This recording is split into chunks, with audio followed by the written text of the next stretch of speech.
Nous vivons en fuite. Et le pire, c'est que nous pensons que c'est normal. Nous nous réveillons avec le réveil qui nous secoue, comme si la journée avait déjà commencé et qu'on nous faisait payer notre retard. On avale son café, on répond à des messages en se brossant les dents, et on se rend à peine compte qu'on est déjà plongé dans un nouveau cycle d'urgence, comme si la vie était un feu éternel à éteindre. Ce n'est pas de l'efficacité, c'est de l'enfermement. Aujourd'hui, plus de 70% de la population mondiale déclare éprouver de l'anxiété tous les jours. Selon l'OMS, le Brésil est le pays le plus anxieux de la planète. Ce n'est pas une coïncidence. C'est le résultat direct d'une culture qui a fait du temps un ennemi et de la précipitation une vertu. Nous sommes conditionnés à croire que si nous ne sommes pas toujours occupés, nous échouons. Que le repos est de la paresse. Que les loisirs sont un luxe. C'est ainsi que nous devenons esclaves, non pas de chaînes, mais de délais, d'objectifs, d'horloges et de notifications. Chaque nouvel onglet ouvert dans le navigateur est une attente. Chaque juste une tâche de plus. Un nouveau poids invisible sur nos épaules.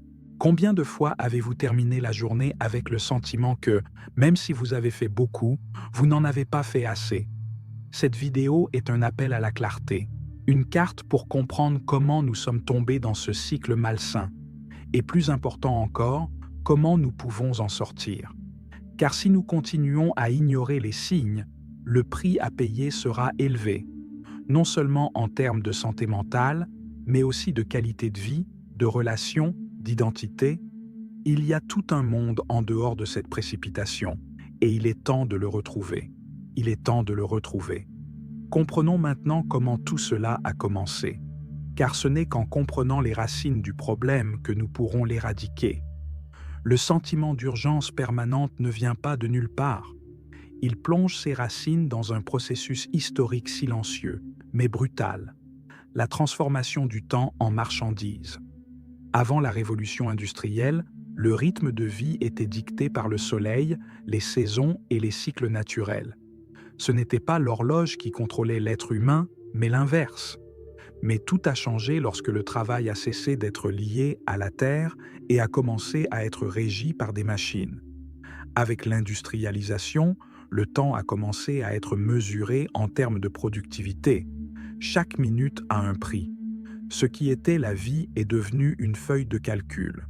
Si vous vous êtes déjà senti coupable de ne pas produire, vous pouvez en être sûr. Cette culpabilité n'est pas née en vous, elle a été intégrée. Le XXe siècle a intensifié ce processus.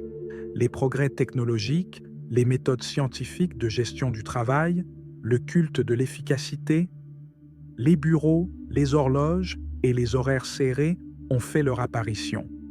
Mais rien n'est comparable au bond en avant que nous avons fait au cours des 2 dernières décennies.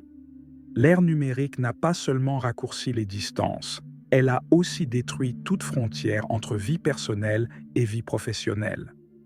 Aujourd'hui, un message professionnel peut vous trouver à 23 heures un samedi.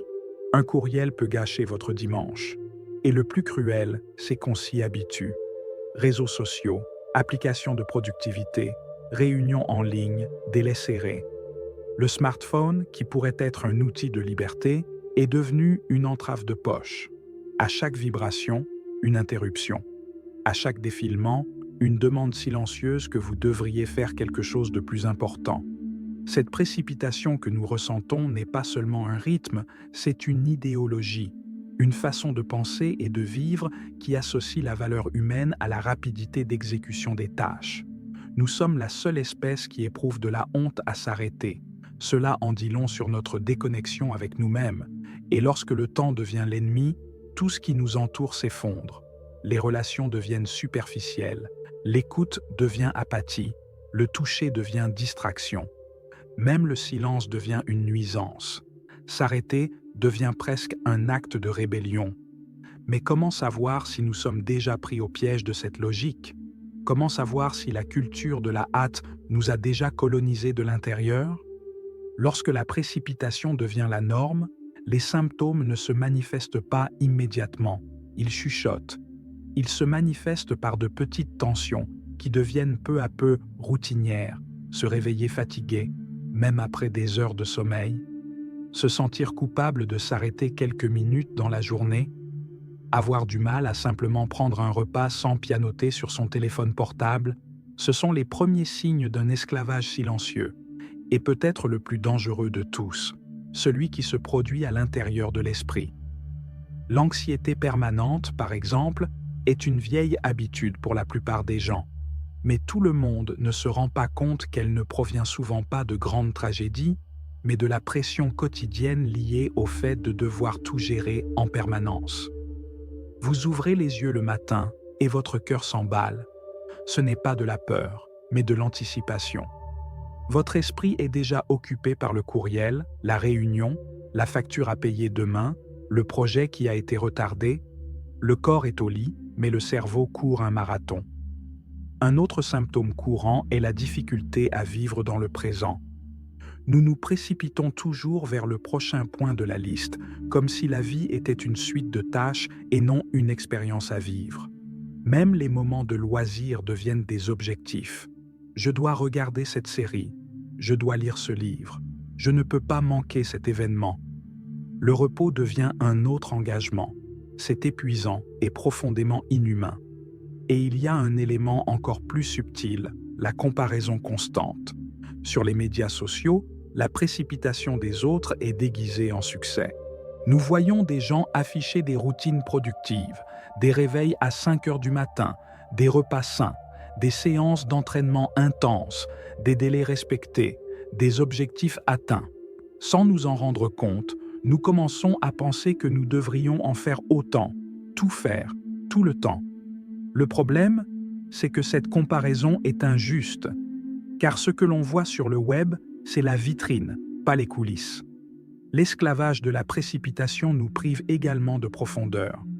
Les relations amoureuses perdent de leur intimité, les conversations se fragmentent, les amitiés deviennent des notifications laissées en visionnage. L'impatience devient la norme. L'écoute active cède la place au jugement instantané. C'est ainsi que nous perdons non seulement les autres, mais aussi nous-mêmes. Tout cela conduit à une illusion. Si nous courons un peu plus loin, nous y arriverons. Mais il ne s'agit pas d'une course avec une ligne d'arrivée. C'est un cercle vicieux qui se nourrit de sa propre accélération.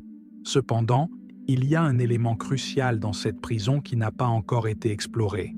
L'idée que tout doit être utile, productif, monétisable.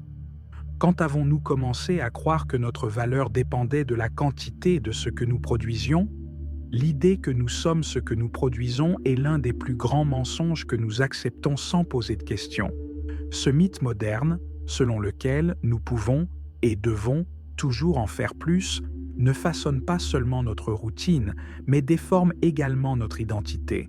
Nous commençons à nous définir en fonction des postes occupés, des objectifs atteints et des résultats obtenus, et lorsque nous n'atteignons pas ce qui est attendu, nous n'avons pas l'impression d'avoir échoué dans quelque chose. Nous avons l'impression que c'est nous qui avons échoué. Aujourd'hui, avec la culture du hustle, du grind et de la productivité toxique vendue comme un style de vie, il y a une glorification de l'excès. Travailler tard est une source de fierté. Manquer de temps est devenu synonyme d'importance. Ceux qui disent « je suis surchargé » sont souvent considérés comme ayant réussi. Cette logique est aussi perverse que séduisante, car elle offre un faux sentiment de contrôle. Plus j'en fais, plus je serai apprécié. Mais le corps humain n'est pas une machine, et l'esprit humain encore moins. Nous sommes des êtres de cycle, de limites et de pauses. Ignorer cela, c'est comme conduire une voiture à plein régime avec un réservoir presque vide et ignorer les avertissements sur le tableau de bord. Tôt ou tard, elle s'arrêtera. Et lorsque ce sera le cas, les réparations seront coûteuses. Le monde de l'entreprise d'aujourd'hui, avec ses mesures de performance et ses évaluations constantes, est le reflet direct de cette croyance en une productivité infinie. Des réunions qui pourraient être des courriels, des objectifs irréalistes déguisés en défis, des environnements où la vulnérabilité est considérée comme une faiblesse et l'épuisement professionnel comme un trophée silencieux. Ce n'est pas de l'efficacité, c'est une maladie institutionnalisée. Et cette mentalité ne se limite pas au travail. Elle envahit tous les domaines de la vie. Les parents qui se reprochent de ne pas pouvoir tout gérer. Des indépendants qui travaillent 7 jours sur 7 de peur de ne pas être vus. Des étudiants qui ne peuvent plus étudier par plaisir, mais seulement par obligation. Et même les moments de loisirs doivent désormais générer un retour. Le livre lu doit être posté, le voyage doit produire du contenu, le hobby doit être monétisé. Nous avons perdu la notion de ce que signifie faire quelque chose simplement parce que cela a du sens pour nous.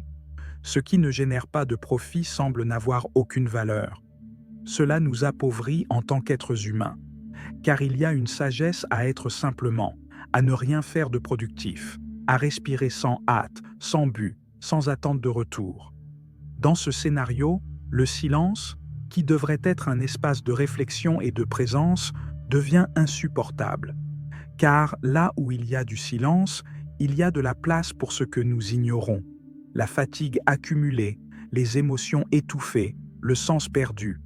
Mais le corps s'en aperçoit. Il le remarque toujours. Et c'est là que nous commençons à payer le prix de la productivité forcée. Lorsque l'esprit ignore les signaux, le corps commence à crier. Et ce n'est pas exagéré.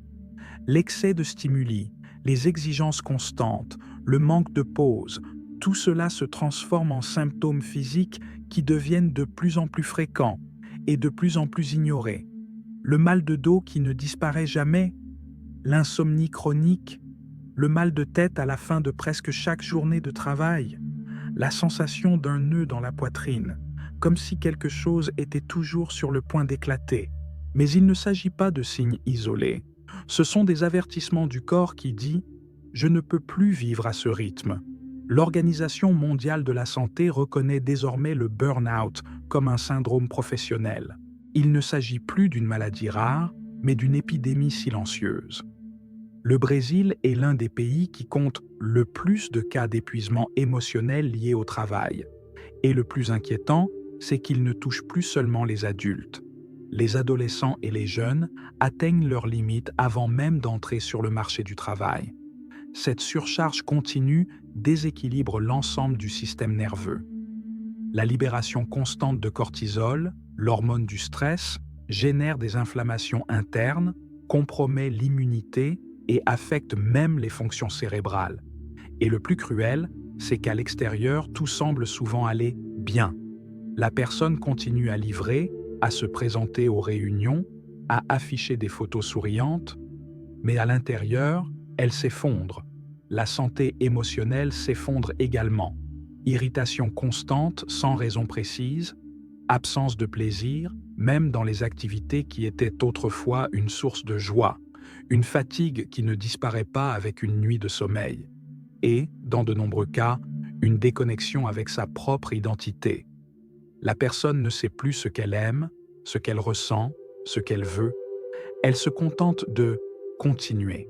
Combien de personnes connaissez-vous qui sont tombées malades en essayant de tout gérer? Qui ont dû s'arrêter de force? Une dépression, une crise de panique, une hospitalisation? La hâte a volé des vies, non seulement au sens littéral, mais aussi au sens existentiel. Nous vivons de plus en plus vite, mais de moins en moins. Et ce qui est peut-être le plus effrayant, c'est de réaliser que nous avons normalisé tout cela. Le fait de dire « je n'ai pas le temps » est devenu une justification socialement acceptée pour ne pas prendre soin de soi, ne pas voir ses enfants, ne pas passer d'examen, ne pas aimer calmement. Mais il existe une autre voie, et elle commence là où presque personne ne regarde, dans la récupération de la présence, de la conscience, du rythme humain, et pour cela, nous devons réapprendre à vivre. La bonne nouvelle, c'est que nous ne sommes pas seuls dans cette quête. Certains des plus grands philosophes de l'histoire ont déjà réalisé ce vide existentiel généré par l'accélération. Ils n'avaient pas de smartphone ni de délai, mais ils voyaient déjà le danger d'une vie guidée uniquement par la productivité. Dans un monde où la vitesse est synonyme de valeur, choisir la lenteur est presque un acte révolutionnaire. Mais cette idée n'est pas nouvelle. Il y a plus de 2000 ans, des philosophes avaient déjà souligné le danger d'une vie automatique, guidée par les désirs des autres, par des objectifs qui ne sont pas les nôtres, par des obligations qui nous éloignent de ce que nous sommes vraiment. Ils ne parlaient pas de productivité, mais d'essence. Et c'est là que se trouve l'antidote. Épicure, par exemple, était un défenseur de la simplicité. Pour lui, le vrai plaisir ne résidait pas dans des réalisations grandioses, mais dans la tranquillité d'esprit, dans le temps passé avec des amis, dans l'absence de perturbations. Il proposait une vie centrée sur ce qui compte vraiment, sans excès ni attente imposée. À l'heure des comparaisons constantes et des objectifs inatteignables, sa philosophie est plus que jamais d'actualité. Sénèque, pour sa part, considérait le temps comme le bien le plus précieux. Dans son ouvrage « De la brièveté de la vie », il écrit que nous ne manquons pas de temps, mais que nous en perdons trop. Et lorsque nous regardons la façon dont nous vivons aujourd'hui, coincés dans des routines, dans des flux sans fin, dans des cycles d'épuisement, il est clair qu'il avait raison. Ce n'est pas la quantité d'années qui compte, mais la qualité avec laquelle nous les vivons. Et vivre avec qualité exige de la présence. Au XXe siècle, Martin Heidegger a apporté une réflexion profonde sur l'existence authentique. Pour lui, l'être humain ne se trouve vraiment que lorsqu'il est confronté à sa finitude, à la mort, aux limites, au silence. Et dans cette rencontre, il s'est rendu compte que la précipitation ne sert qu'à éviter l'inconfort d'un regard vers l'intérieur. C'est ce qu'il a appelé une fuite de l'être. Il n'y a peut-être pas de définition plus précise pour notre époque. Ces penseurs nous enseignent que ralentir n'est pas s'arrêter, mais mieux choisir sa destination. C'est refuser la dictature du faire pour le faire.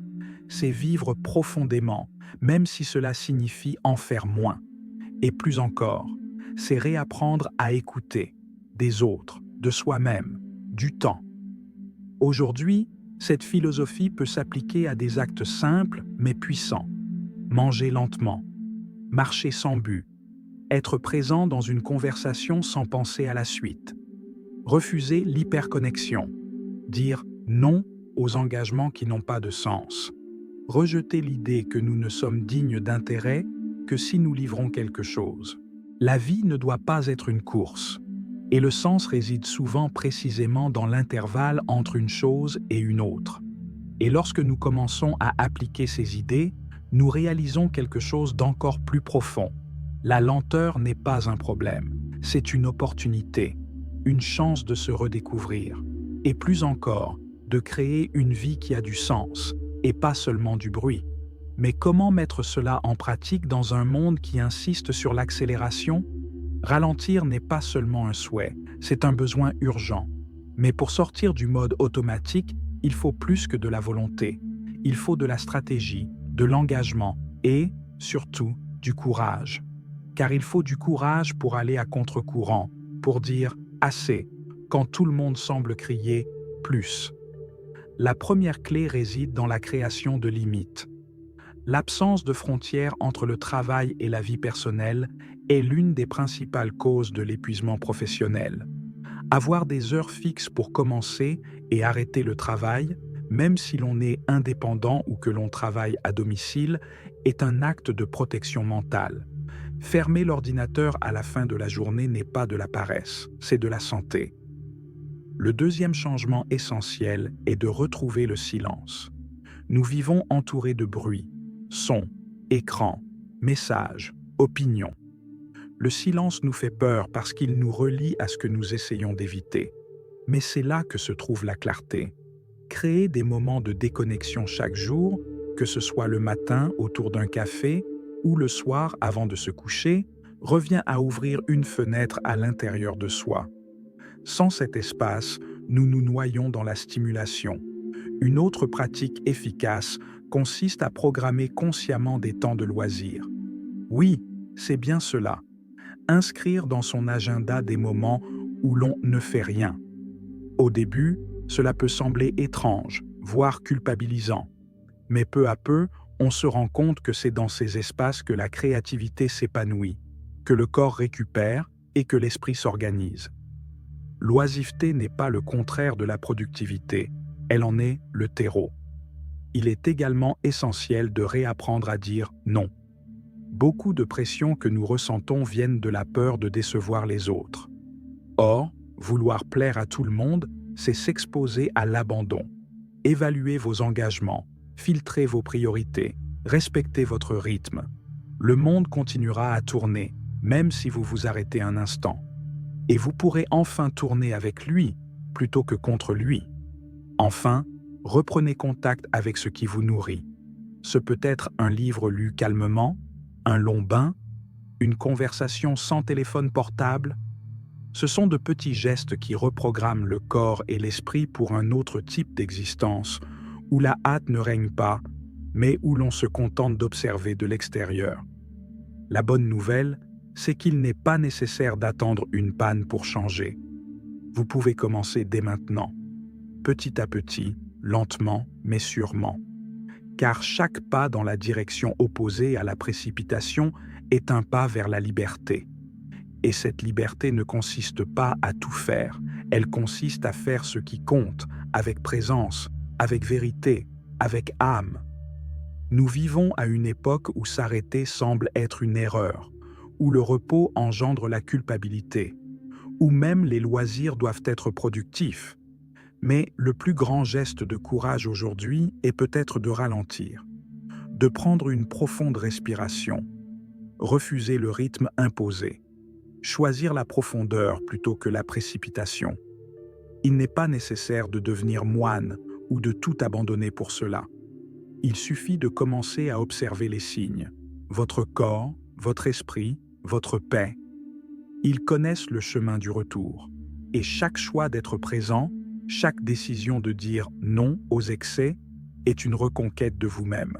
Si cette vidéo vous a aidé à réfléchir, si elle a touché quelque chose que vous ressentiez sans pouvoir le nommer, aimez la vidéo, partagez-la avec quelqu'un qui a aussi besoin de l'entendre et abonnez-vous à la chaîne. Cela permet au contenu d'atteindre davantage de personnes qui, comme vous, recherchent plus de sens et moins de bruit. Et si, à un moment donné, vous vous êtes senti accueilli, compris ou éveillé, envisagez de faire un don symbolique à la chaîne, quel qu'en soit le montant. Tout comme vous avez besoin de temps et de silence pour mieux vivre, cette chaîne a également besoin de soutien pour continuer à produire des réflexions profondes avec qualité et vérité. Le bouton soutien se trouve ci-dessous. Rappelez-vous, ce n'est pas la vitesse à laquelle vous vivez qui définit la grandeur de votre vie. C'est la profondeur avec laquelle vous êtes présent. Choisissez de vivre avec une âme, même si cela signifie aller plus lentement que le monde.